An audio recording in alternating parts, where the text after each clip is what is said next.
So good evening, everyone. Welcome to our first training event of the new year. I'm Dr. Julie Tennille, Associate Professor of Social Work in the MSW program at Westchester University.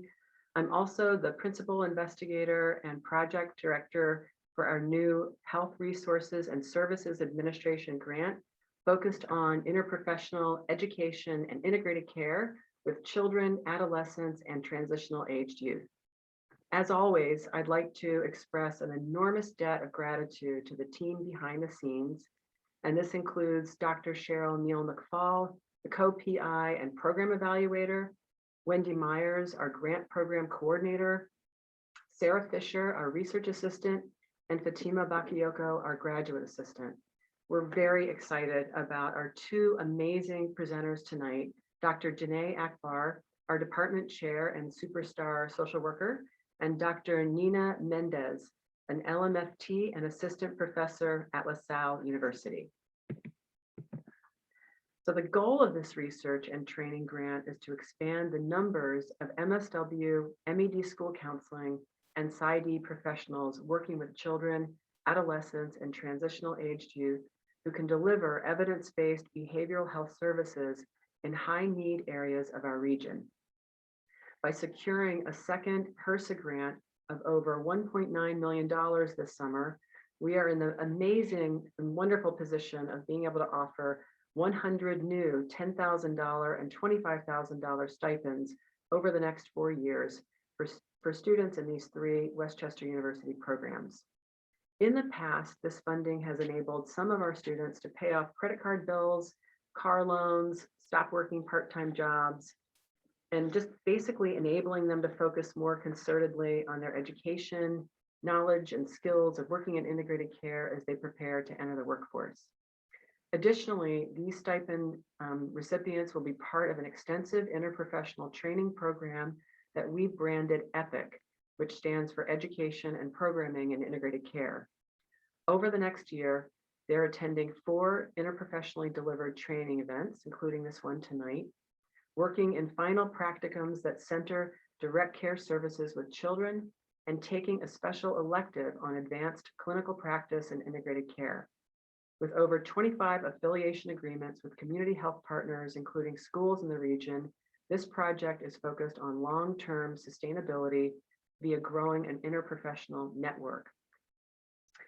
So this training tonight is focused on decolonizing and reforming child welfare, an examination of how implicit bias and racism shape child welfare policy and practice.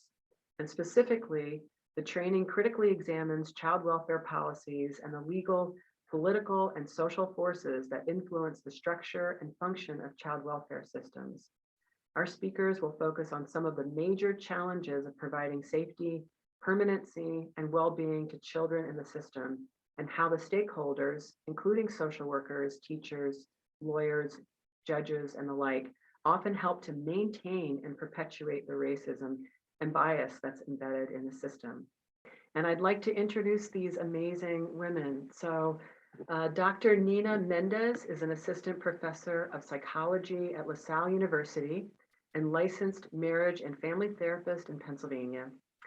She began her education at Westchester University, where she received her Bachelor of Arts in Psychology.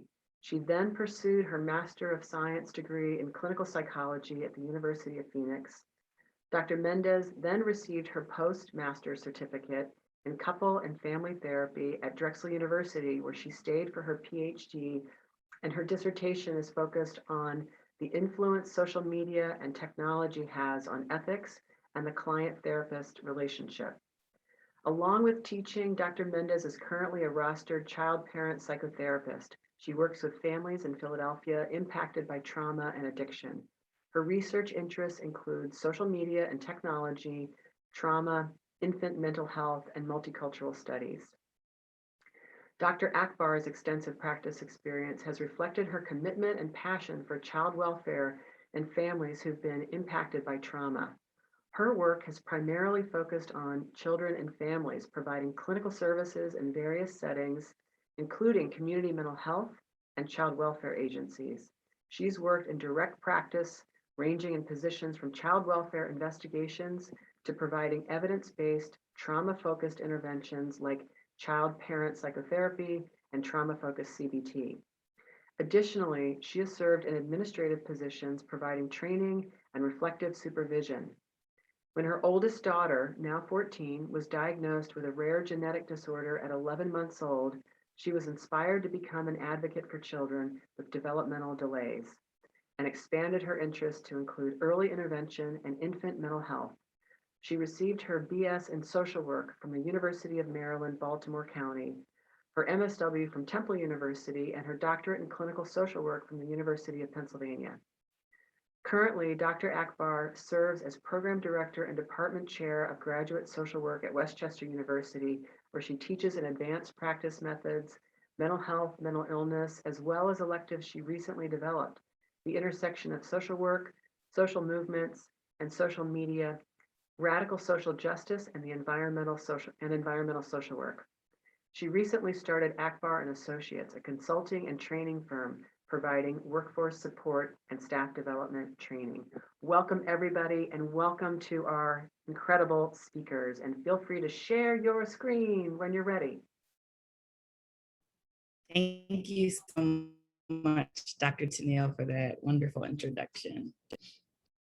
So yes, thank you again for those wonderful introductions. At the end of our presentation, we do have some contact information if anyone would like to reach out to us regarding what we discuss or any resources that we post that you would like copies of. So we are all here for decolonizing and reforming child welfare, an examination of how implicit bias and racism shape child welfare policy and practice. Thank you to Westchester University and EPIC for this opportunity. And as Dr. Tennille was reading the description, I was thinking, man, we don't have enough time for all that. So I know, right? A lot of information into the next hour. So yes, but we're going to do our best for sure. Dr. Akbar and I really just wanted to pause and just send this message out there that we are here to welcome all people. We welcome people of all genders, all descents and ethnicities, people with disabilities, both visible and invisible. Our LGBTQIA plus community, we welcome you. Survivors, activists, people who are married, single, divorced, whatever it may be, of all ages, we welcome everybody here for this presentation, and we thank you all for being here. So here's just a quick agenda of what we're going to be doing today. We already went over the introductions. Then we're going to move into understanding child welfare, starting out by focusing on understanding what implicit bias is so that we're all on the same page, looking at the past and the present, and moving into the future in terms of what can we possibly do about what's going on in terms of the implicit bias that exists within the system. As Julie mentioned, we will have time at the end for questions, so please feel free to put those in the chat, and then we will have some time at the end to answer them. So just to review our learning objectives, as I mentioned, we're going to be looking at the past, the present, and the future. So the first learning objective here related to the past is we're going to examine the historical context of how social work has been complicit in reinforcing white supremacy in child welfare policy and practice. Then we're going to move on to examining how values regarding children and families, particularly people of color, families of color, have shaped the development and implementation of the current child welfare policy and practice. And lastly, we're going to explore a radical reimagining of the child welfare system, kind of our wishes of what we hope to see, and potentially put our heads together about some changes that maybe could happen. So we also wanted to kind of acknowledge that this is a complicated topic. I think we all can own that piece. It's sometimes challenging to talk about things like implicit bias and explicit bias and microaggressions. And today's workshop is really meant to be the starting point for a discussion. The hope here is that we will walk away with some tools to be able to reflect our thoughts and actions and provide a starting point to engage in these very meaningful and important conversations and discussions. So first, we wanted to make sure that we were all on the same page in terms of the terms that you may hear throughout this presentation, understanding the difference between something like explicit bias, implicit bias, and microaggressions. So with explicit bias, what we mean is we're aware that their prejudice and attitudes towards certain groups can be positive or negative, but this is part of our conscious. So we're aware of this. These are the explicit biases that we hold. Whereas implicit bias, which is what we're going to focus a lot on in terms of the child welfare system, these are the attitudes or stereotypes that affect our understanding, in this case, our actions, right? And our decisions, but these are part of our unconscious, so we're not always aware of them. And then with microaggressions, these are the everyday verbal, nonverbal, and environmental slights or snubs or insults, whether intentional or unintentional, that communicate a message of hostility. They can be derogatory or negative messages that target people solely because they are a part of a marginalized group or population. So we just wanted to make sure that we had those terms identified, since you will hear them throughout the presentation, more specifically the implicit bias piece. Thank you, Nina. So I want to just go back a little bit. I'm not going to spend a ton of time on this, but I do want to sort of talk about where our modern day child welfare system has evolved from. I think that's a really important concept to think about. And one of the things I always think about and starting to have more conversations about, which we didn't at all, and you'll probably hear me say this more than once in this talk, that when I was in social work school, which I don't consider feels like I just graduated yesterday, right? But when I was in social work school, we weren't having these conversations, right? We were having some very, I would say not easy, but how we talked about race and racism in the past was sort of, in terms of like multiculturalism or diversity, right? We weren't having really big talks about how our profession in particular has been complicit in that. And so, Nina, I think you probably would agree as a psychology major too, that's something that's relatively newer in the field. Did you have talks about that when you were in psychology, about how, different measures have bias in them and how we assess and that has bias in it? I would say that in my experience, it felt more of an afterthought rather than something that was ingrained in the educational setting and training and practices. It was more so, here's what you need to learn, here's how you do it, here's the afterthought of, this is what happens sometimes for people of color or marginalized populations from these groups, and not so much ingrained together. Absolutely. So I think that's part of the thing that we're really trying to do in our department. It's acknowledge that even though we've come a long way, we still have a lot of work to do.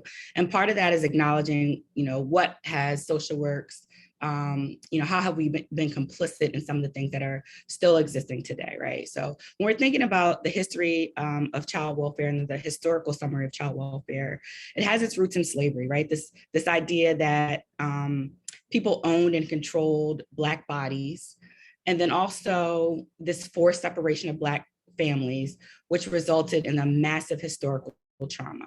But then even after that, even after emancipation of slavery, as there were apprenticeships, children were often sent away to work, sometimes to their former enslavers, and all this was sanctioned by the courts. And then there became laws and policies that helped to maintain this racial hierarchy of white supremacy.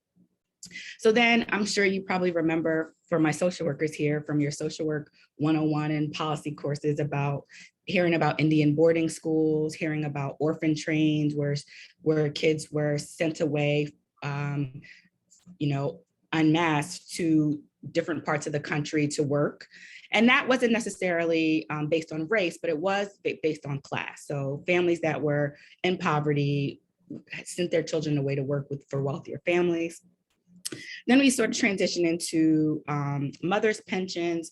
As we are moving into more modern sort of child welfare, our modern understanding of child welfare, recognize that child welfare system was not established to help or support families of color at all. It was initially established to support and keep white women and white families together. People of color, children of color, were excluded from most orphanages. And And as we move into later, we find that most of the child welfare institutions were segregated. You can go to the next slide. Okay.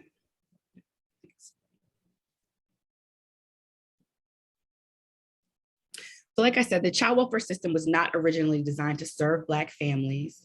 And as we began to have Black families enter the system, as we started to create the system, agencies that did support Black families, we started to really view parenting through a white middle-class lens. And I think a lot of that still exists today of how we assess and view families. And that is sort of built into even our court system now. And so when we are looking at families whose actions or behaviors or dress or talk is different from what the norm is, right? And I'm using norm, very lightly, right? Compared to the norm, which is white families, we begin to pathologize how we look at any other family other than whatever the white sort of middle class standard of families is. And then families are sort of, folks in the child welfare system are continuing to endure the consequences of systemic racism, of segregation, of labor discrimination, of unequal access to education. All these things have influenced how families are surviving, why families are separated, and how they manifest in the child welfare system. During the civil rights movement, part of the call to action was to extend access of public and social services to Black families. But the problem was that once Black families became included in the systems became more punitive. There became more money in separating families, and more families were broken up. And then Black families and children went from underrepresentation in the system, where they weren't served at all, to very quickly overrepresented in the system. So where does this bring us to today? So I think when I was thinking about this presentation, I was thinking about, what does modern and present day child welfare look like? And so one of the things, we know there's so many different systems involved, this comprehensive group of individuals, organizations. The next two slides will show you that, but these are agencies that you're familiar with, right? They're courts, they're schools, they're mental health facilities, they're agencies that were foster care agencies, they're CUAs, they're attorneys. You can go to the next slide, I think.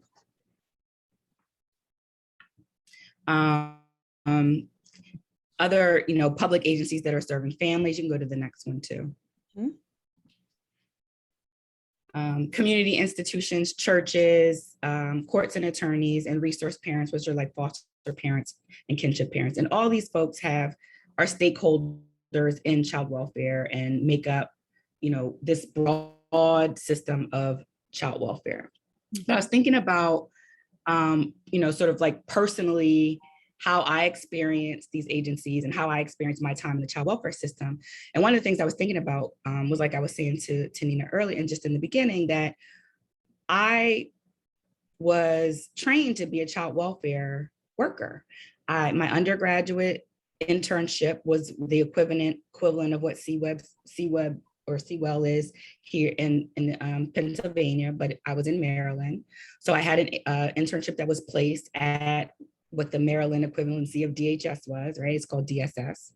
And then in my master's program, my placement was with like a community agency that did prevention services to families that were at risk of abuse or neglect, or some that were court involved as well.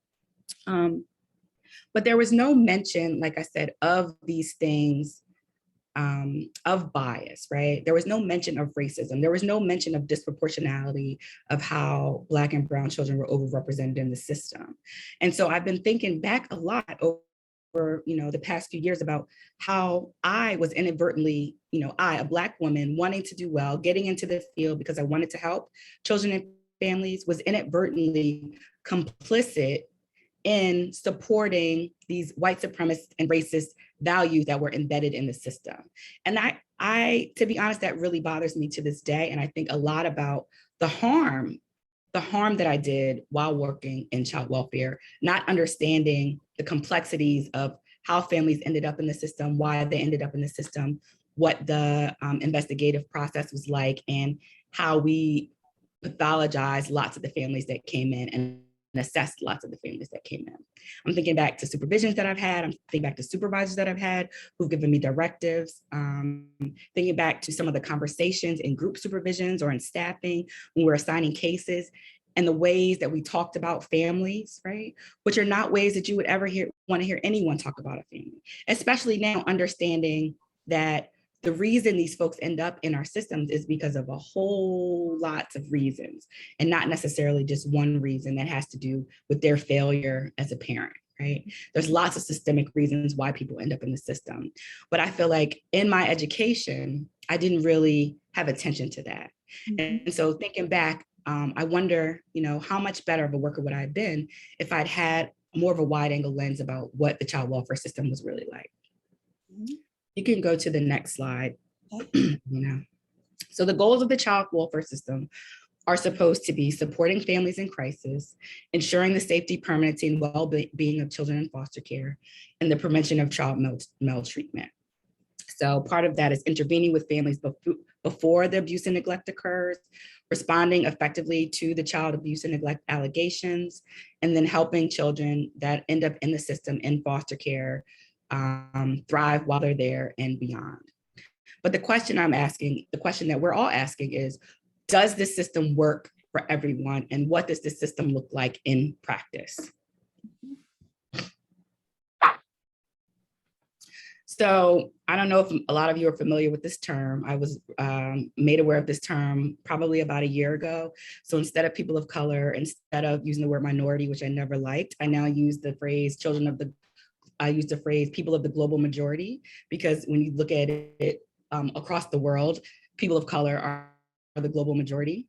So when you're thinking about children of the global majority, compared to the general population, they're disproportionately represented in foster care at higher percentages than other racial and ethnic groups. This is that disproportionality piece I was referring to. Children of the global majority are more likely to be placed. They're more likely to stay in placement longer. They're more likely to have their cases open longer than non-white children.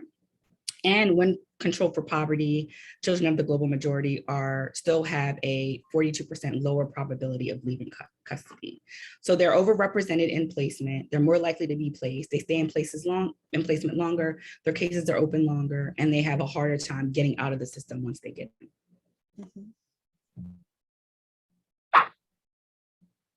They're more likely to be separated from their parents. They're more likely to receive higher levels of intervention strategies. And so what do I mean by this? I mean, whereas we may recommend a very low level of intervention and service, like maybe outpatient therapy to one child, a higher level of service would be being an inpatient or being in a partial, a program where they'd receive higher level of care for whatever their diagnosis or treatment is. They spend more time in foster care. They receive inferior services, less visitation, fewer contact with family, fewer contact with workers, and fewer overall services. They're less likely to be adopted, reunified, offered family preservation services, and represent 23% of children in foster care versus 14% of the population. This is for Black and African American children, which is 1.6 times.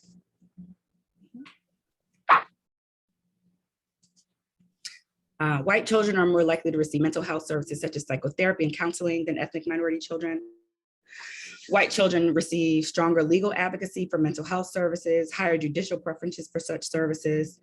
And although non-white children receive less mental health counseling, they're more likely to be sent to mental health institutions. So this is that level of intervention that I was talking about. So even though they're less likely to be referred for basic mental health services, they are more likely to be sent to mental health institutions. So we wanted to talk about, well, what does bias and racism look like in practice? I mean, I think the very harsh reality is hearing those statistics about the children of the global majority. It's hard to hear, right? But both Dr. Akbar and I believe that in order for us to really tackle in terms of thinking about some change and reform is to really focus on the problem and bring the problem to light, right? And to name it as well. So we wanted to do this little pause for a scaling or reflection activity, asking you all about your experiences. So when we're talking about implicit bias, I want you to think back to that definition. So these are actions or behaviors that you believe resulted in some level of bias that a person had for a group of people. So I want to ask you all this question. I'm going to ask if you can put your answer in the chat. In your overall experience, in reflecting on your experience working within the system or even just being witness to it, how often do you feel decisions were made that involve some level of implicit bias? So one being, I've never witnessed this in my life or experienced this work in my work, and 10 being, I see this all the time. Where do you feel that you lie in terms of your own personal experiences? We're just going to give a few minutes for the numbers to come up. Wow.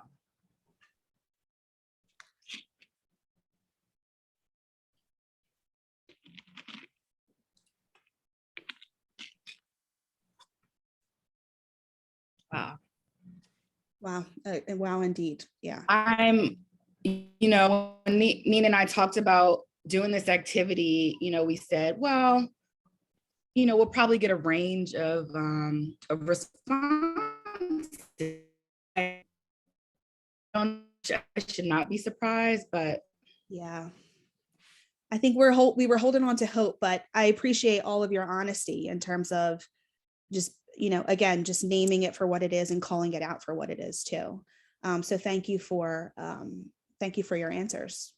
I think it says something too, that these numbers are very, very high, very high for the most part. So just to continue along on that conversation about facing this head on, and sitting in the uncomfortable in terms of the realities of what's happening in the child welfare system. We asked a number of people who work directly in the system to provide let me just offer just real quick. No, you're right. I just want to say really quickly that this was not a structured, research study or anything like that. It's more like, I'm doing this talk to me about what your experiences have been like, right? So this was just a couple of conversations that we had with some colleagues that have worked in the field who were willing to offer, some information about what their experience have. Yeah, just a very informal way to let us know about things that they've witnessed or saw that was related to what we were talking to you all about today. So we included some quotes in terms of what they said. Obviously, we made them anonymous so that there's no identifying information at all, but we felt like these experiences were really important to highlight. So this was a quote from someone, and they said, I was working in intake investigations, and the allegations against a mother was that she was using crack. I was a new worker, and I asked my supervisor, how do I know if she's on drugs? The supervisor said, well, she is, you can tell if she comes to the door looking crazy and is wearing a do-rag. Okay.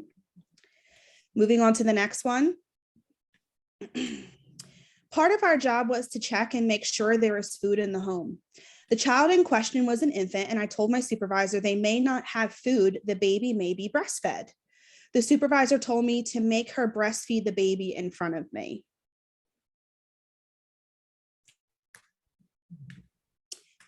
Continuing here, over the years, I've done hundreds of investigations that involve babies in hospitals. Every Black mother I've had was random drug tested. I couldn't figure out why I never had white moms. Then one day I heard a lecture from a former hospital social worker who told me they were basically encouraged to drug test all young Black moms given birth, even if there were no concerns. We just have a few more here. I work at a school in the city. They make me call DHS for everything. Most of the stuff has nothing to do with abuse.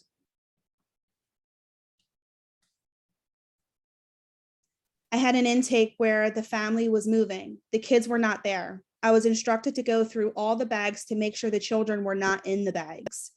I kept thinking this would never happen if this family was from Chestnut Hill and not North Philly.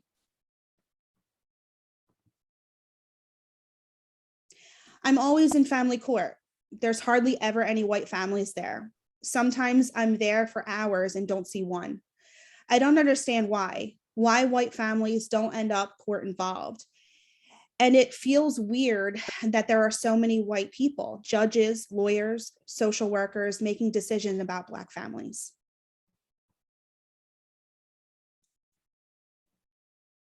The white families on my caseloads get so many chances. They always seem to be given the benefit of the doubt. So I think a couple things come to mind when you hear this. Obviously, it's hard to hear, it's hard to read. It's just a small snapshot of just a couple of folks that we know, very biased sample there, a very small sample size. But another thing that that you can sort of see is that there's not necessarily mention of race in all of those things, right? Sometimes the race or class is sort of implied. So for example, the one with the do-rag, right? She never said the mom's going to be Black, but it's sort of coded language to know what that meant. Mm-hmm.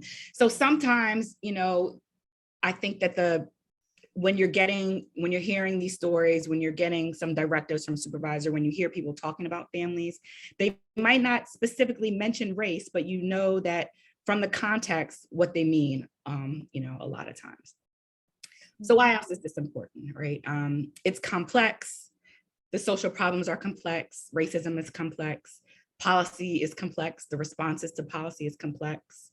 I talk to my classes about this a lot too.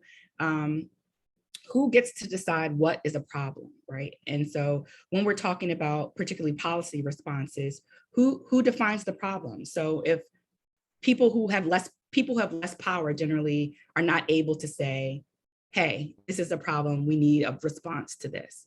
And so those people need allies. Marginalized communities need allies. And then if those folks can't define the problem, they also are not the ones who are defining the policy responses, even though that is something that, we'll talk about needs to change, right? And then this whole sort of like gaslighting I call it sort of like therapeutic gaslighting or clinical gaslighting, and we talk about this a lot in my practice classes. The client comes in and they have all these issues related to maybe it's housing, maybe it's healthcare, maybe it's getting treatment for, a substance use disorder, maybe it's, employment. And so we're put in this position of being this micro social worker, trying to make micro solutions that are some very macro problems, right? The reality is that we can't find housing, right? Because there's no affordable housing, and there needs to be a policy response for that. But yet we have someone in front of us in the office who is unhoused, and we're checking off little boxes and writing notes, when really that's a much bigger problem. Or we have someone in front of us who is involved in the child welfare system and being treated unfairly because of or complaining about, I've heard this all the time. I have to go to court. I have all these meetings. I have family, all these meetings that DHS schedules for me or COA schedules for me, but they tell me I have to work, but I'm at risk of losing my job because I'm, calling out of work every day to go to court or meetings or whatever. So it's changed a little bit probably since COVID, when a lot of things, a lot more things were remote. When I was definitely with this. And that's another one. We have this person in front of us saying, hey, I need the system to change, even though we're trying to work really hard one-on-one to come up with some solution to them. Where really the problem is not them. Really the problem is that they can't possibly attend to all these things and try to get their children back and go to work and maintain life we're expecting them to. Mm-hmm. And then the impact of institutional racism, white supremacy, and how social work has been complicit. I think all the time is about the origins of our profession were actually, paternalistic, right? Like, even though we were trying to be altruistic, even though we were trying to help people that were impoverished, it's a little shaky because we didn't mean everybody. And then, like I said before, as we were talking about the historical summary, things changed really quickly. When we did start being more inclusive, we weren't being inclusive in a good way. We were being inclusive in a very, pathologizing way. And then we'll talk a little bit more about this later, but looking at child welfare as an industrial complex, right? It's a $1 billion industry. And many consider it another arm of the carceral state, right? We know that the world that we're living in right now, the city of Philadelphia, the country that we're living in, has, one of the highest rates of incarceration, whether that's people that are incarcerated, on probation, or on parole. And we also have very high numbers of folks that are involved in child welfare. And so many compare the, prison industrial complex and mass incarceration to the child welfare complex. Mhm, mhm. So when we're looking at the system, this is the question that we have, right? Is this child welfare? Is this child protection? What are we actually doing? The system is saying that we want to protect children from the effects of society's colossal failure to care enough about children's welfare. But the system is active, it's reactive, right? It's only activated after a child has already experienced harm, and then we want to blame all the parents for all the children's problems. It's very punitive. And then it falls more heavily on Black families, Black and brown families, because they are the ones that are most impacted by poverty and institutional racism. And so when we're looking at a lot of the data, right? So there's all these discussions among child welfare researchers about why is there this disproportionality, right? Is it racism? Is it institutional racism? Is it the implicit bias of the workers at these different decision-making points at the time of investigation, at the time of the case determination, and during court? Or is it just the effect of poverty, and families that are in poverty are more likely to have children and suffer from maltreatment? Or is it both? But the racial disparity in child welfare system, even if it's related directly to poverty, even if it's related directly to economic economic inequality ultimately also results from racial injustice too, right? So there are reasons why Black and brown families are, in poverty in higher rates than other groups. And that's a whole nother training that we won't get into. Right. But I think it's important to highlight the intersection of the various systems that only further perpetuate the disproportionality that exists in those very systems where Black and brown people on the surface look like they're just overrepresented in them. Absolutely, absolutely. So this is one of so Dorothy Roberts is a law professor at University of Pennsylvania. She's written a couple of books, and I'm a big fan. I stand Dorothy Roberts. And she quoted, I'm quoting her, "Think for a moment what it means to rip children from their parents and their siblings to be placed in the care of strangers. Removing children from their homes is perhaps the most severe government intrusion into the lives of citizens. It is also one of the most terrifying experiences a child can have. Because parents involved with the child protective services are so often portrayed as brutal monsters, the public usually ignores the trauma of taking the children. But many children in foster care, who typically have been removed because of neglect, have close and loving relationships with their parents, and it's indescribably painful to be separated from them." Mm-hmm.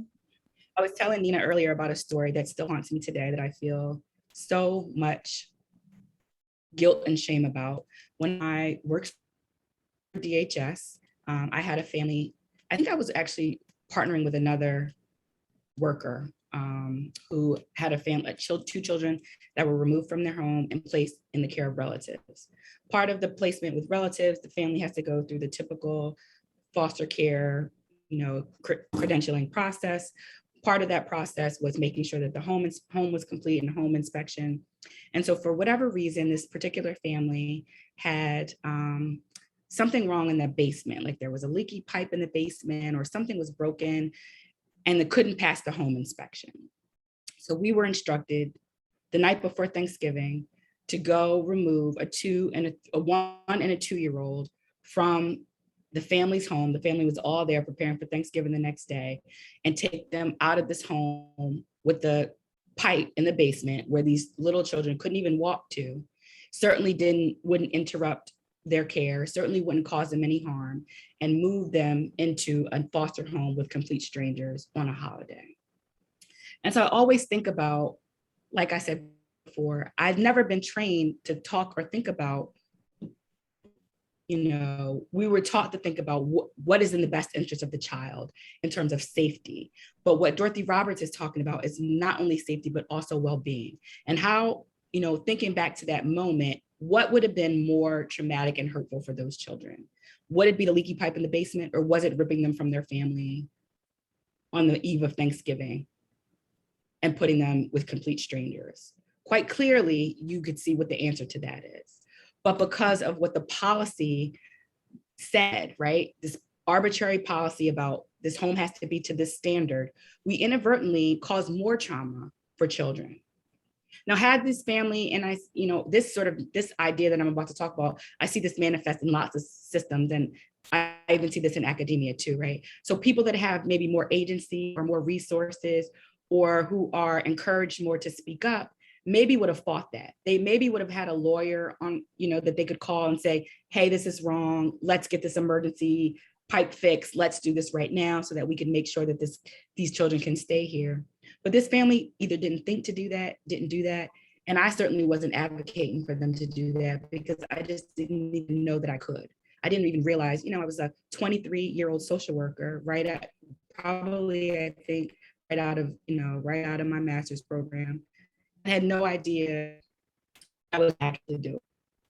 And so it's my mission now that I would never, ever support that, right? And I tell that story, even though it's very painful for me to talk about, I tell that story because I think that we need to think about, anybody that is working in child welfare now, think about what you're doing and ask questions about is there an alternative to what we are doing that will cause less harm to the children?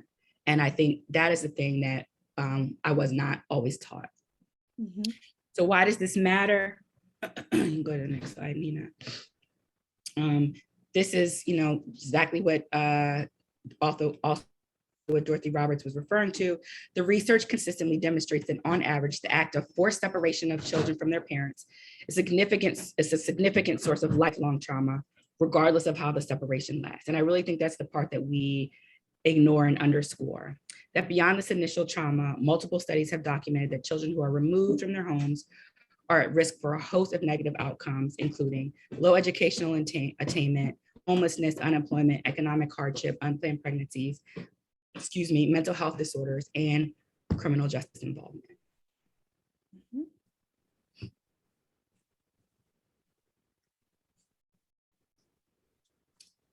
So when you're thinking about child welfare as a civil rights issue, right? So we're usually thinking of this as, I think this is another sort of failure in the system, that we look at it as parents' rights versus child's rights. But really, we should be looking at it as families' rights. It's rarely painted as government versus innocent parents. It's always, always pathologizing the parents. There's lots of overzealous efforts to combat child abuse, right? Which disproportionately impacts Black and brown families. However, when you look at the numbers, when you look at the stats, most of the children that are removed, or most of the children that come to the attention of the child welfare system, are not for severe abuse, it's for neglect. Mm-hmm. And so that's a whole nother conversation about what does neglect constitute, right? So Nina and I had this discussion when we were talking about, preparing for this, and we were talking about like how families end up in the system and what might have been a call to DHS now versus what it was like maybe 20 years ago, right? And I shared a story, and you can share if you want. I shared a story where I went to school. I was the only Black kid in the class at this time. And I'd mentioned to my teacher that I didn't eat breakfast. And I still am not a breakfast eater, right? I'm not a big breakfast eater, not a big morning eater. But the teachers took that as my parents don't give me breakfast, or we can't afford breakfast, or there's no food. And then all of a sudden, my parents find themselves in a meeting in the school for not feeding their child breakfast, right? And so the question is like, that would have been a neglect issue. But had the teachers asked a few more questions, they would have just realized, no, it's not this, that Ginneh's family doesn't have food. It's just that she doesn't eat breakfast and she doesn't like to eat breakfast. But this is how, one of the quotes that, the schools encourage me to call DHS all the time. You can imagine a teacher hearing a kid say, I didn't get breakfast, and then calling DHS saying, there's no food in the house or whatever, something like that. And then all of a sudden, once you come to the attention of DHS, you could become to attention for one reason. And then once they're in your house, they're finding a whole bunch of other reasons, right? So this is what we're talking about, how even coming to the attention of DHS gets to be, the issues start compounding once you become brought to the attention of DHS. And one thing, just to add to that, Ginneh, one thing that I shared with Ginneh is understanding why child welfare is present, but also reflecting on my own experiences as a child and wondering about how some of the things I experienced would be reportable today, right? So one of the ones that stood out in my mind was I grew up with 4 sisters, and we shared a room, and 2 of us each shared a bed, right? Like that was just the way we were brought up. Like you shared a bed with your sister, that was it. And thinking about today in terms of reunification, how a child has to have their own bed. And this question we're going to raise later is like, are we sometimes punishing families for being poor and for living in poverty? Questions like that start to come up when I think about that experience that I had. So Dorothy Roberts says, strangely, criticisms of the child welfare system are not placed among the burning violations of civil rights on the basis of race. I say strangely because anyone who is familiar with the child welfare system in the nation's largest cities knows that it's basically an apartheid institution. Spend a day at dependency or juvenile court in most major cities, and you will see unmistakable evidence of the stark racial disparity in child welfare. Most of the families in these urban courts are Black. Okay.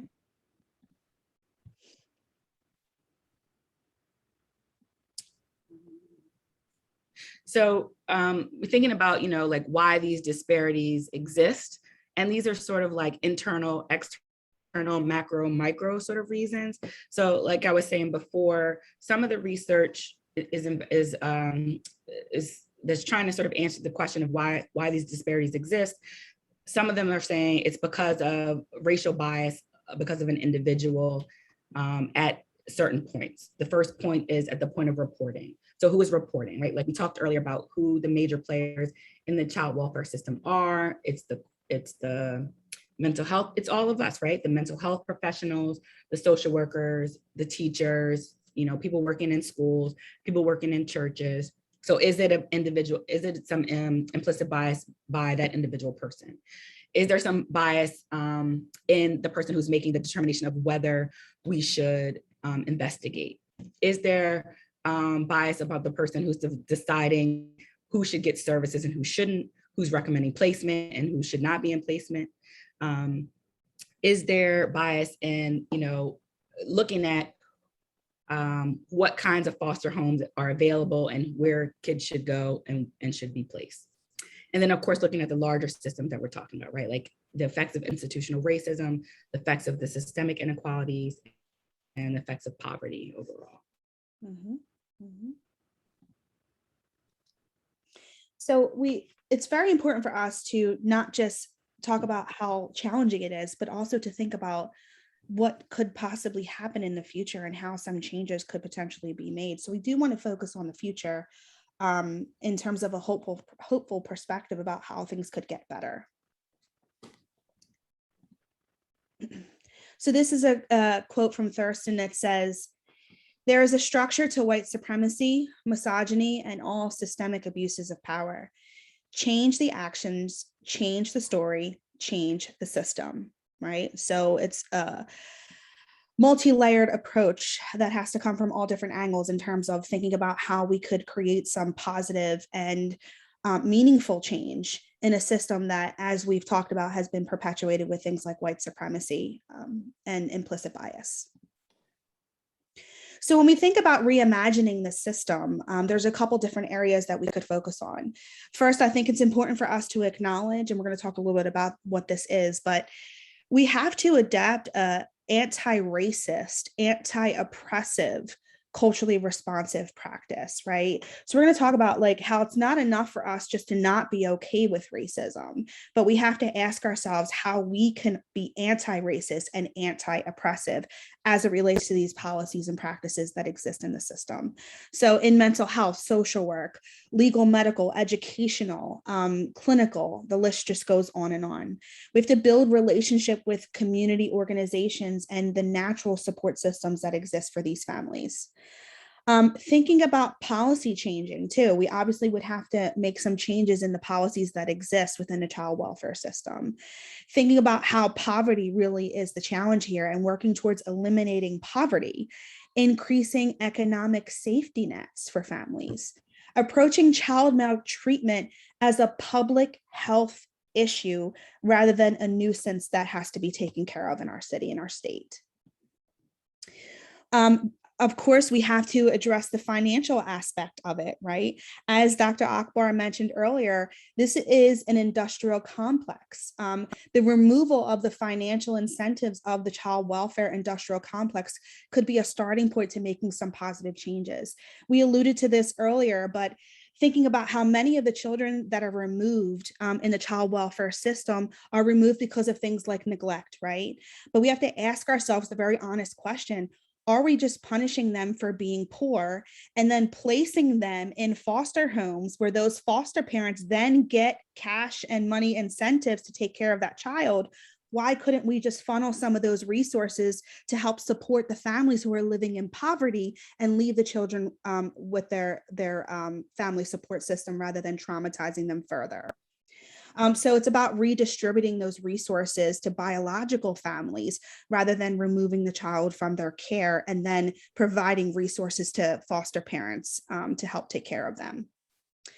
And of course, there has to be a paradigm shift. We have to look at this differently. We have to shift from a deficit-based approach where we're looking at how families are at risk. And rather than looking at it from a deficit, we have to look at it from a strength-based perspective. We also have to look at it as a family perspective, right? So as Dr. Akbar mentioned, we tend to look at things in terms of what did the parent do, what's going on with the child, what are the services being recommended, when we should be looking at this as a family rather than the individuals that exist within that family in terms of safety and well-being. So as I mentioned, we have to really just own this part, understanding the difference between what it means to be non-racist and anti-racist, right? That's really where this begins. So why is being non-racist not good enough? Well, being non-racist is a very comfortable spot, right? We can be disgusted by things that happen to marginalized populations, but we also often see ourselves being inactive, right? So our inactions send the message to those victims of oppression that we don't consider their rights worthy of a defense, right? So sometimes it's going to be really difficult for us, but we have to call it out when we see it. We need to push back against that bias and oppression that we are witnessing. We have to identify and challenge the structural changes that we can take responsibility for and assess what is in our spheres of influence. So can we pause with our supervisor and ask them for alternatives? Can we point out the potential dangers of removing a child the night of Thanksgiving when that child is in no direct danger? Things like that. Can we pause to just challenge the system a bit and try to make some changes, understanding that within that are ideas and policies and procedures that are directly inherent in terms of perpetuating ideas of racism. It's our responsibility and our duty to adapt these anti-racist ways of thinking and operating in our line of work and in our lives in general.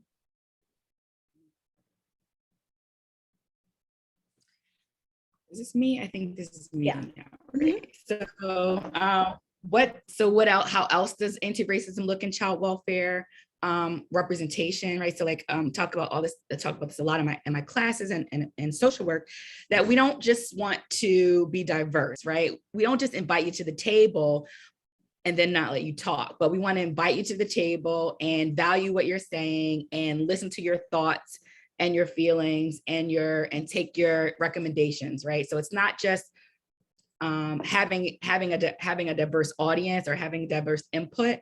It's actually listening to people who are of the community, right? So diversity alone is just symbolic and performative and lacking in somebody's writing all over the screen. I see that. It says Claire, whoever Claire.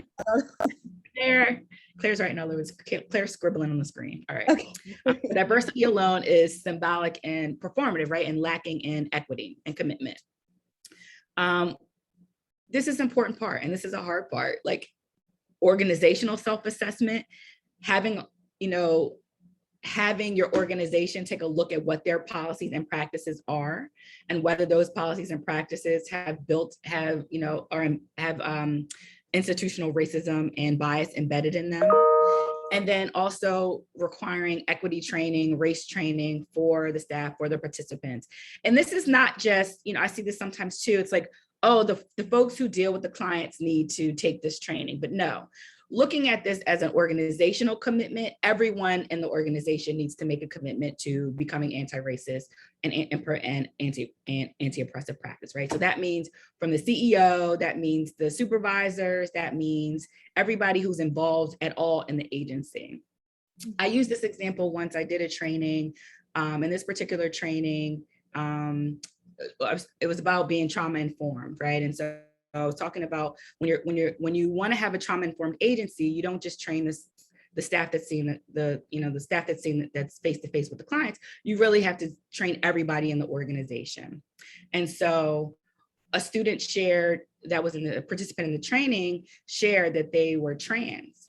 And every day, this particular agency, they had to show their ID when they came into the building. And their ID didn't match their gender identity. And so they were like re-traumatized every single time they had to show their ID, because they had to go through, this questioning process with the guards at the front, at the front desk, right? So how hard would it have been to have those guards included in a training about being trauma informed, right? So that they would understand and know how inappropriate and how difficult and how re-traumatizing they were being to this person who was coming to the office, every day or every week or whatever. So commitment overall to the overall organization. Radical inclusion and courageous partnerships with families. I love this, radical, right? We don't just want superficial collaborations with families. We want total alignment with families. We want you to say, accept the families for showing up how they are, and let's work with them where they are, and not impose our middle class or white standards or white supremacy standards or professionalism. I think that's in the next slide, right? All these ideas of what we think people should talk and walk and look and be about, and impose that on them, right? Shared and decentralized power, confronting and naming racism with fierce advocacy, having tools for equity practice, innovation and transformational change.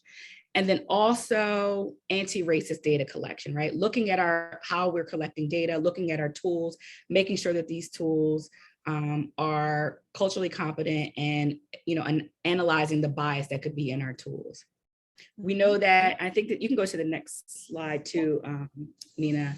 We know that this is sort of just a, continuation of the last slide, but one of the things that I talked about a lot and that I've heard about a lot when I was taking statistics, my statistics professor would call it chart junk. And essentially you could make your data say anything you wanted to say, right? Mm-hmm. So it's lots of data out there that is invested in white supremacy and invested in racism and invested in pathologizing Black and brown families. So we need to have some real significant conversations about gatekeeping and white supremacy in data collection and data analysis.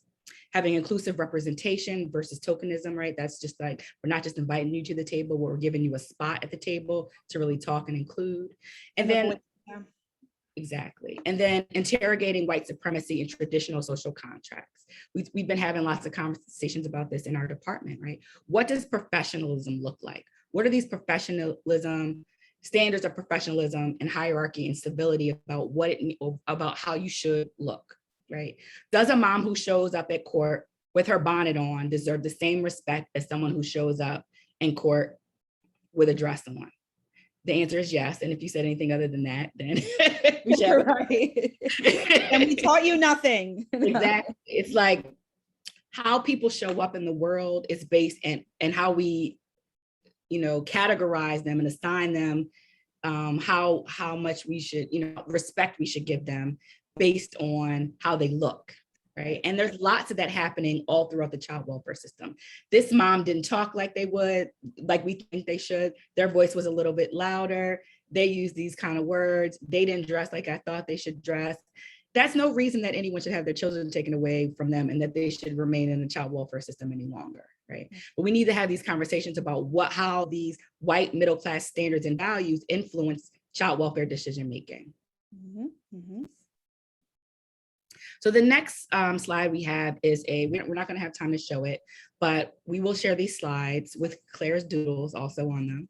And we want you to take a look at this TED Talk. It's from Jessica Price, and she talks about, it's called To Transform Child Welfare, Take Race Out of the Equation. And she talks about this process of doing blind removals and assessment in a county, I think it's Nassau County in New York, and how the state of New York is now trying to implement these blind child welfare removals and assessments throughout the state. And so it's a really good TED Talk. And it's one of the things I think we could talk about when we start to think about what are the solutions to some of these problems that we could do. Her suggestion that, you know, some folks are implementing are these blind removals. Mhm.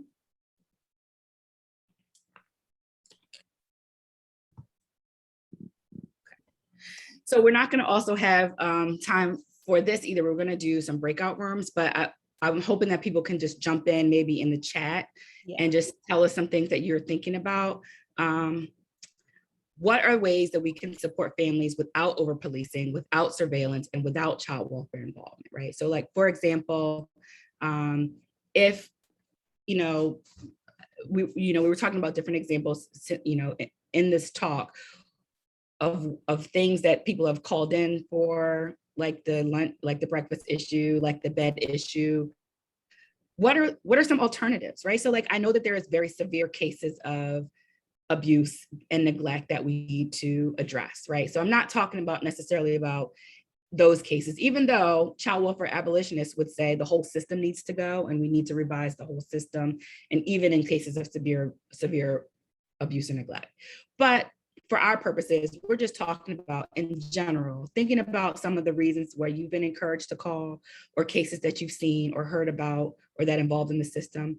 Are there other ways? Were there other options that we could have supported families without over-policing, without surveillance, and without child welfare involvement? Yeah, and I think it's important to note that, there has been a huge push to thinking about trauma-informed care and trauma-informed even removal, but obviously we are not doing a great job of it, right? So thinking outside of the box in terms of what we could do to help really radicalize and reimagine the system that exists right now.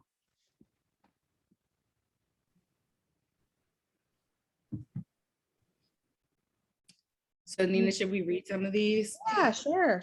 Okay. I'm moving. Okay, let's see. So train non-social worker mandated reporters about the trauma of child welfare involvement, yes. Family group conferencing, hire more people who identify with marginalized people. I'd say imploding the system, but in place of that, reevaluate your assessments, how you train staff and supervisors, identify the need by assessment, the communities you support, and looking for ways to provide that support if your agency does not already. Providing resources, having more efforts for preservation and prevention, reassessing what constitutes harm and neglect, giving people money to support their families, peer support, hiring people from the communities. I saw one that said, as a worker, you can barely speak out at court on behalf of your family. You can only answer questions asked, although you are the one in their houses several times a month. And it's interesting because I'm sure some of us can attest to this. I've witnessed parents not even be able to speak on their own behalf in the court. So it's also about holding these higher systems accountable for perpetuating these ideas and fostering a place for mistreatment of marginalized populations to exist. And shout out to Dr. Nadine Bean. When I worked in family preservation, we had a team of the MSW and a parent advocate. I love that. A person who came in the home several times a week and supported the caregivers. Right. And Dr. Bean, I think I saw you ask what do they mean by blind removal? So what they do is when the case comes in, have a group of folks that are assigned the case with all the identifying racial data address information removed from the case. And so they're only purely focusing on what the allegation is, in the case. Yeah, so even names, because even a name could bring out some implicit bias in us, right? Where we assume things about a person based off how their name is spelled or sound. So it removes all of that and allows for just an examination of the allegation and thinking about the best interest of the family. Yeah. Let's see. Training, the reform policies around social welfare, provide resources in communities where food deserts, where housing exists, trainings in cultural humility. A lot of the things that I see are reported or misinterpretations due to cultural differences. Yeah. Child Welfare Advisory Committee, I love that. I like that too. That includes families. Yeah. Training social workers on how to testify and be an advocate on the stand. Absolutely, Dr. Tina, love it. Yeah. So, part of my struggle here also is sometimes I feel like when I have conversations, I'm like preaching to the choir, right? And so I've said that before in the training, and I had the person who was given the training say, well, the choir is the one who sends the message, right? So it's not necessarily bad to preach to the choir, because the choir goes out and spreads the word. So it is on you, right? Now that we're having this conversation, to take these messages, take this information back and disseminate them to your colleagues, to your supervisors, to your students, to your agencies, to people that are not social workers, other disciplines that are working in the field of child welfare, to start to have these conversations, outside of this group of 140 folks that are here today. Yep. Have an appropriate interpreter, great. Yeah. Higher living wage, jobs, childcare, exactly, all of these things. And so, that's what I was talking about, this sort of gaslighting that we're talking about identifying these, working these micro level concerns that are really actually macro level problems that need big solutions to.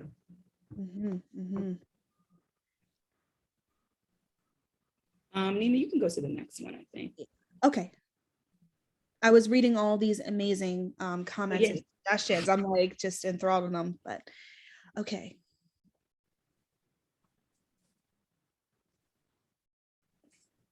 I love the scribbles. I know.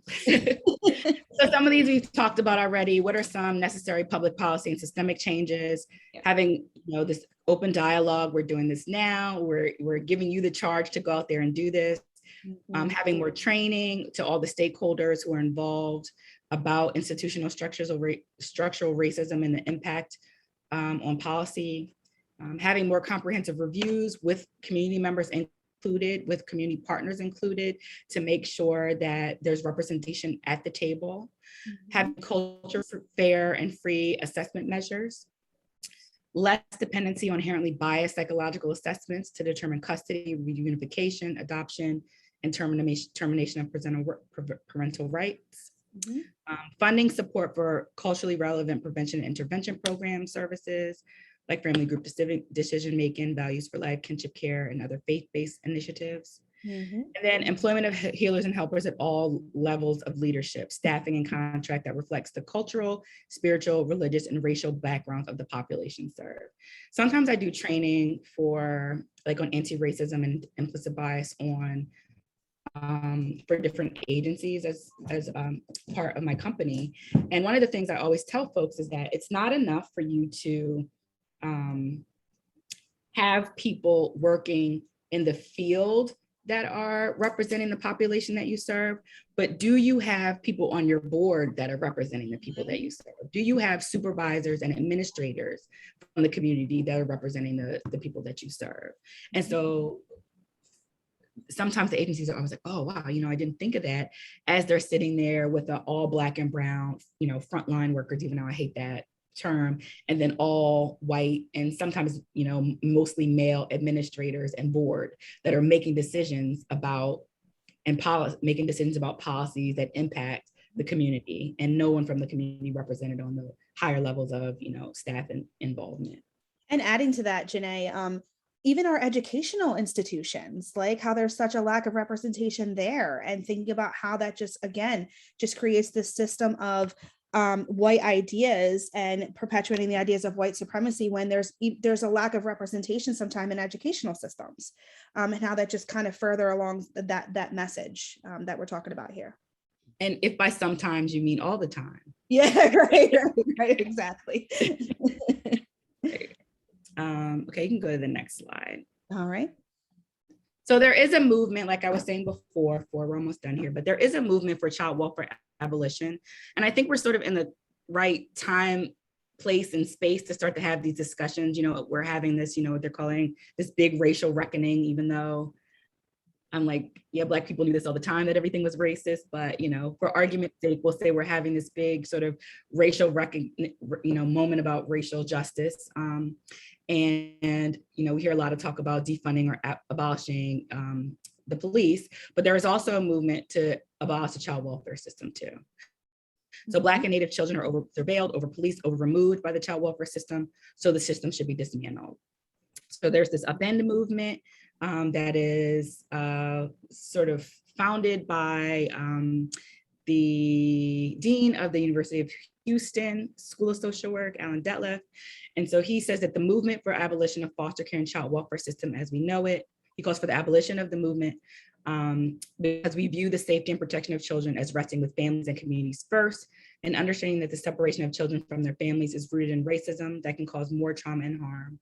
Abolition as a goal requires that we actively dismantle racist policies and in their place create and implement anti-racist policies and practices that promote healing and reduce harm to families already involved with the child welfare system. At the same time, we must actively and urgently support communities in having the resources and support they need to ensure that all children can remain at home safely with their families. Mm-hmm. And so I think about, you know, how folks that, you know, maybe don't believe in abolition or think this is too radical of an idea. And I always think about this video that I sometimes use in my social media and social movements class. And it's from D. Ray McKennis, who was one of the activists with, I guess he was with, I think he's from Baltimore. So around the time of all the stuff with Freddie Gray was happening. And so he says, you know, folks always say, well, we can't do this. Those ideas are too radical. That's going to take too much. And so he always talks about how much of a stretch of the imagination it had to be to come up with something like what slavery was like, you know, 400 years ago or whatever, right? Someone had to get the idea, like, let's go across the world and load millions of people on a boat and bring them back and enslave them and start a whole economic system based around slavery, right? So he's like, if we can come up with a whole stretch of imagination of something as crazy as that, then there's ways to think of crazy things that we think can't be done that are for justice as well. Mm-hmm. And so he really calls for radical justice changes in our policies, in our practices, and in our world. And so I think really that's what the idea of abolition is about, whether it's child welfare or criminal justice, you know, reformation or abolition. Is like, why can't we think big? You know, 2 years ago, we'd have thought we could never shut down the country. We could never have people stay home. There's no way we could work from home every day. And then we did. So drastic issues, drastic times call for drastic and radical changes. So I'm not saying that I'm necessarily for abolition, but I'm saying we need to have the conversation about what can we do to radically reimagine what we can do with our system. Mm-hmm. Mm-hmm. And I think just connecting to an earlier point, Ginneh, in terms of what you're saying is that, you know, we all stayed home and made it work because it had to do with safety, right? And that's why we have to look at this as a public health issue related to the safety and well-being of families across our city and across the world, really, so that that could motivate us to really look for these radical ways of making some positive changes, because we have to do it because so many people are suffering. You ready for the next slide? Yep, sure. So this is our last slide. I think whether you believe in defunding or refunding or reallocating or abolition, I think the whole overall goal of what we want to do and what we're trying to do is improve the capacity of communities to prevent child abuse and neglect, while we also promote policy reform that's designed to improve the quality of life for parents and their children, right? We want to look at this holistically as families. Holistically, we want to have our child welfare stakeholders not be enemies of parents, but work with parents and work with communities. We don't want to keep pathologizing families and comparing them to these standards of care that are only attainable for some people or measured against some people. And overall, looking at how we can improve well-being and also, embrace policy reform. Yeah, and I think it goes back to that paradigm shift that we were talking about earlier, and really having that shift of looking at people as human beings and understanding the existence of racism that are embedded in these policies and procedures, but helping that to help us understand and look at the situation as that is not a bad parent, but maybe a parent who needs help, right? And understanding the distinction between the two, for sure. Absolutely. Thank you, Nina. Yeah. All right. Yay. Okay. So what we're going to do, Ginneh, if we could just you want to just open it up for questions, and we could, we wrote questions, but we also welcome your reflections or even just your overall thoughts about your experiences or anything that you feel is in your heart to share related to what we talked about today. I'm going to stop sharing so that I could see people who raise their hands. It's so great to see so many familiar names. I see former students, current wonderful. students, my colleagues. So great to see everyone. Thank you so much for coming. Yeah. See some LaSalle people. This is great. So I just have to say that this was the most active chat I've ever seen.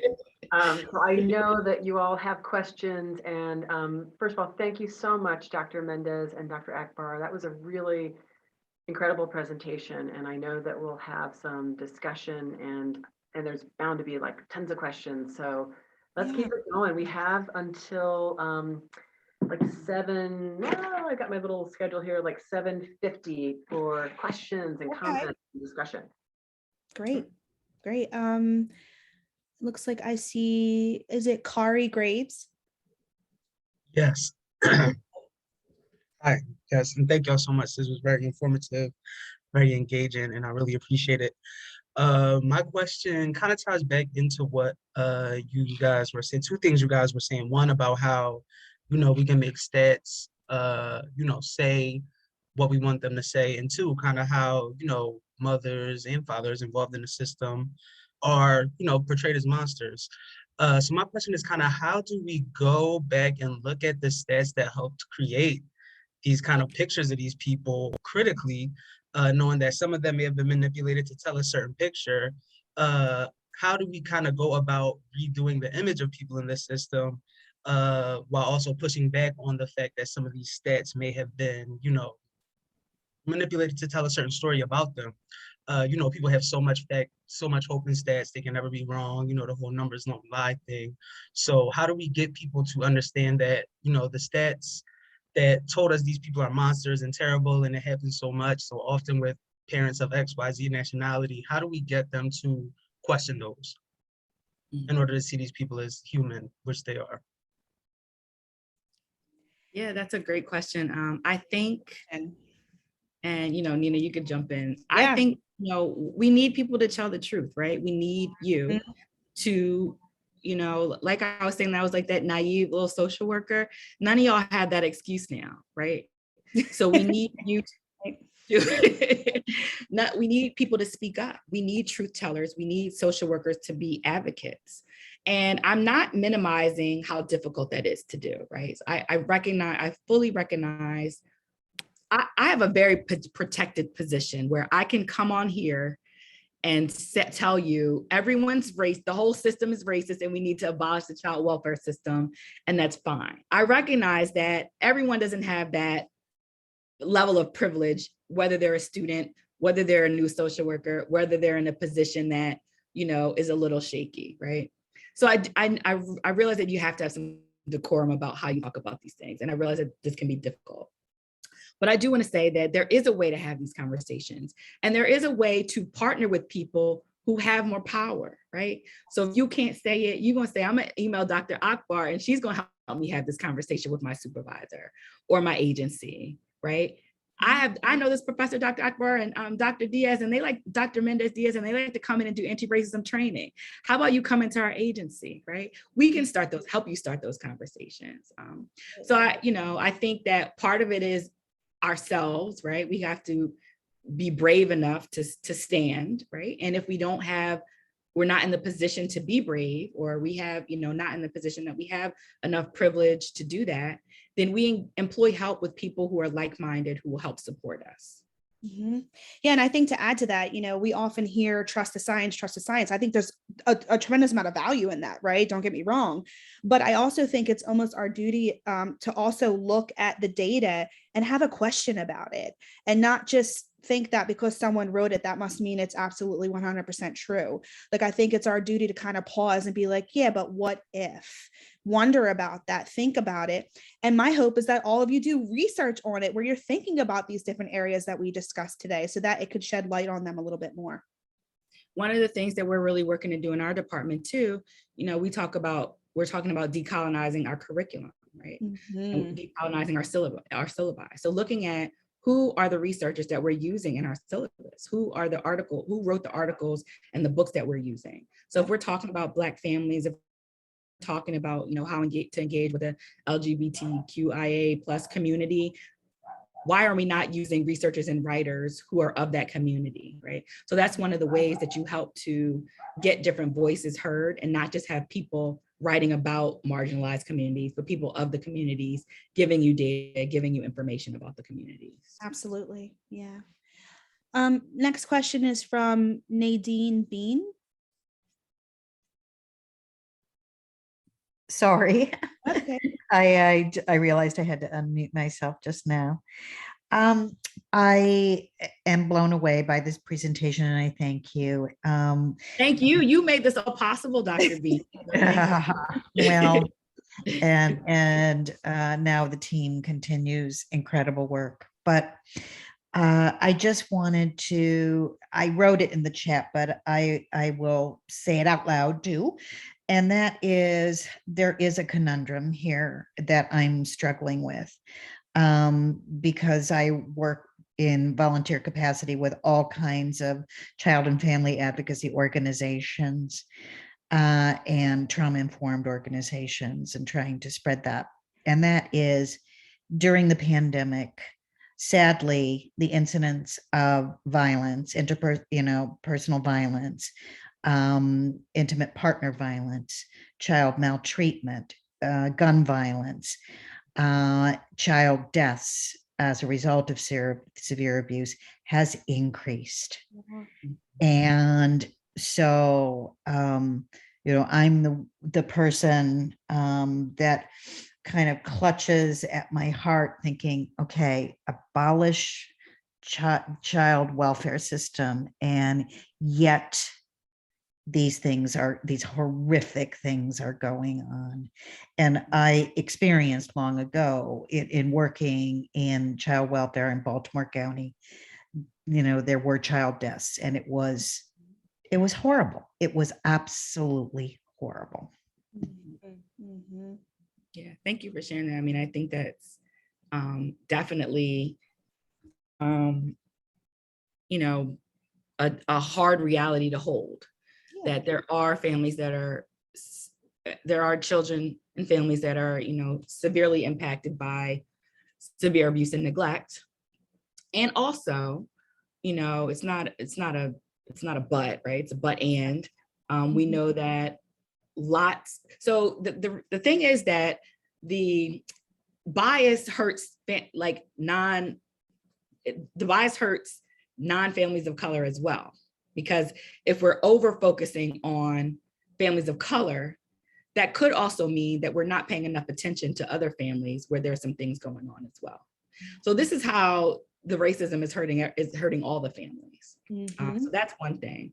And the other thing is that, like we were saying before, lots of the cases coming in are because of neglect and are because of poverty. So if there's a way that we can hold those really severe traumatic cases where that need a high level of intervention and treatment and services in families that are at risk of, child death or severe abuse, and then, put lots of supportive services into these other and resources into these other, which is like the bulk, right? This 80% out of the 100 that are mostly focused on neglect. So how can we reallocate some of those resources to the places where we know they're not getting enough, that aren't necessarily at risk of those severe cases that you're talking about, Dr. Bean? I mean, there's no answer to this, right? Like, I don't know. But I think you're right, that that's a hard reality to hold. Yep. All right, and next we have Noelle. Hi. Hey, Noelle. Hi. I do not have a question, but I did have a comment. I love this training. I absolutely loved it. And I was in child welfare for quite some time in the city of Philadelphia, and just thinking about, you really brought me back to like my journey through, like, especially when Dr. Akbar was sharing about, being the naive 23-year-old, and what I heard was, and what I did was, like, you follow like the policies and the guidelines. And, I remember doing that. Like, I gotta, stick to the script, so to speak. And, but I do remember, having this shift because I saw, like, I remember going down to family court and seeing the majority, of Black families. That's what I saw every time I went there. And somebody put in the chat, that experience as well. But there came a time where I had to, like, and there were more than one of these instances where in my advocacy, because these folks are human beings, I had to put my job on the line. And it was evident. I was like, this is a situation that I feel very strongly about. If I advocate for this, I could lose my job. And I remember being very clear that, like, given my particular, circumstances, I'm a single person, I don't have children. I was like, I'll be fine. I'm gonna advocate, you know what I mean? Like, I didn't have the other responsibilities. I didn't have a family to support. So I had the privilege, really, more of a privilege than some of my, colleagues have in advocating, and, all of that with the retaliation. And so it just really brought me back to all of that stuff. And there's like a piece of me that is like, if I'm totally honest, like, I'm so happy that I'm no longer in child welfare in the way that I was. I'm a school social worker. So I am a mandated reporter. But I really appreciated this workshop tonight. And I just wanted to express that. Thank you. Thank you for I sharing. want to also say one more thing that I don't think I spent enough time doing, but acknowledging the very difficult and very real, and Noelle, you referenced this, challenges that child welfare workers face. It's a very thankless job. The hours are long, the pay is low. You are constantly fighting, right? Whether that's your supervisor, whether that's the courts, whether that's the parent, whatever. And burnout is very high, turnover is high. Anyone who's worked in a child welfare agency will tell you that. And so, it's this idea, like, you're simultaneously dealing with a very traumatized population while also being traumatized yourself. I was traumatized working at DHS. It was a very traumatic experience for me. I've worked in other child welfare agencies as well. Lots of trauma there. Yeah. So I think that's an important concept too. I was reading a study recently that was talking about, like, they had some statistics about workers in the system as well. And it was saying how child welfare has more Black workers than other parts of social work. And then also that Black workers were more likely to institute harsher penalties to Black clients than white social workers were to give to their own white clients.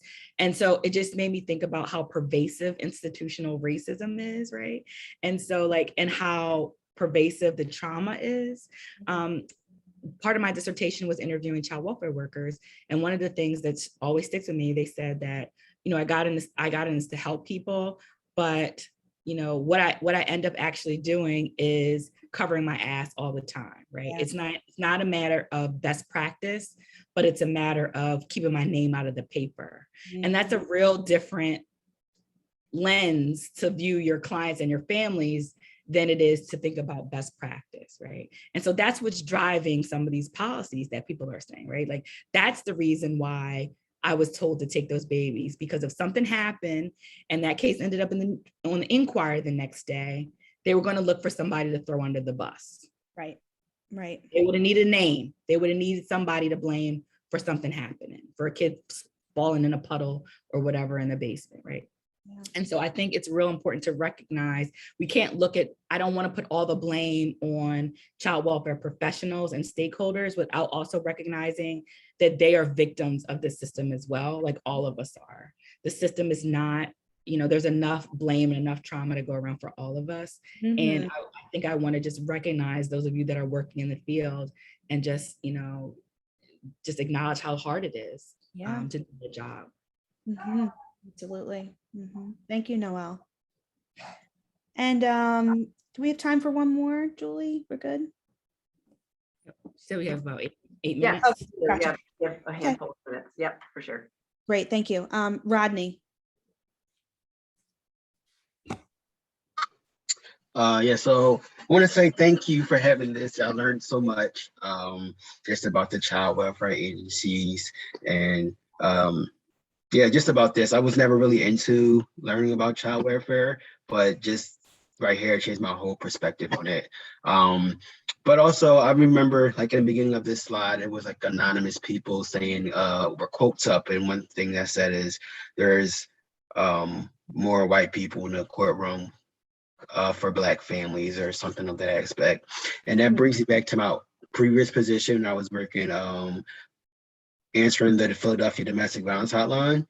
And one thing that I did see is how the systematic racism kind of happened when I would speak with the families, and they will say, well, majority of my white families that were called the hotline, they would just have to take a class to get their children back or to see their children. But a lot of the young Black mothers, even fathers who would call, they would have to attend counseling classes. The children were already taken, and there were a lot of the same circumstances that was happening in a household, like IPV and drug use, even abuse and neglect for the children. So that just made me think about like, wow, this is really true. I didn't really picture this until you guys, mentioned it, how the systematic racism and just how everything happens when it comes to race, or the different dynamics that they do for people of color compared to white folks.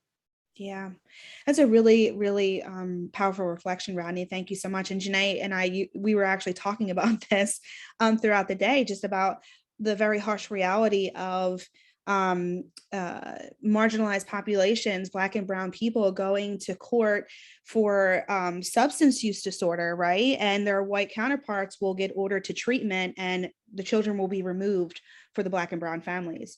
And that's just a very harsh reality of what happens, the different consequences that exist for people of color. And even just the resources that are poured in too. Like, it's almost like, let's get these people help, but over here, you have to fend for yourself, and we're taking your children. Very harsh reality of what exists. Seriously, like Dr. Akbar, Dr. Mendez-Diaz, this was really incredible. We're so grateful. Thank you for having us. Oh my Yeah, gosh. thank you. This was amazing. I just appreciate what Westchester is doing here, and just, offering these trainings and talks on really just important, powerful topics. It's amazing. Yeah, I love any excuse I get to work with Nina. I'm like, really. We just end up like, just making, trying to make light of things and just having fun. So I hope that above all, everybody really just kind of learned and really reflected about the experiences. And also, we also want you all to leave with hope too. that things can get better. That's definitely a mission of ours for sure.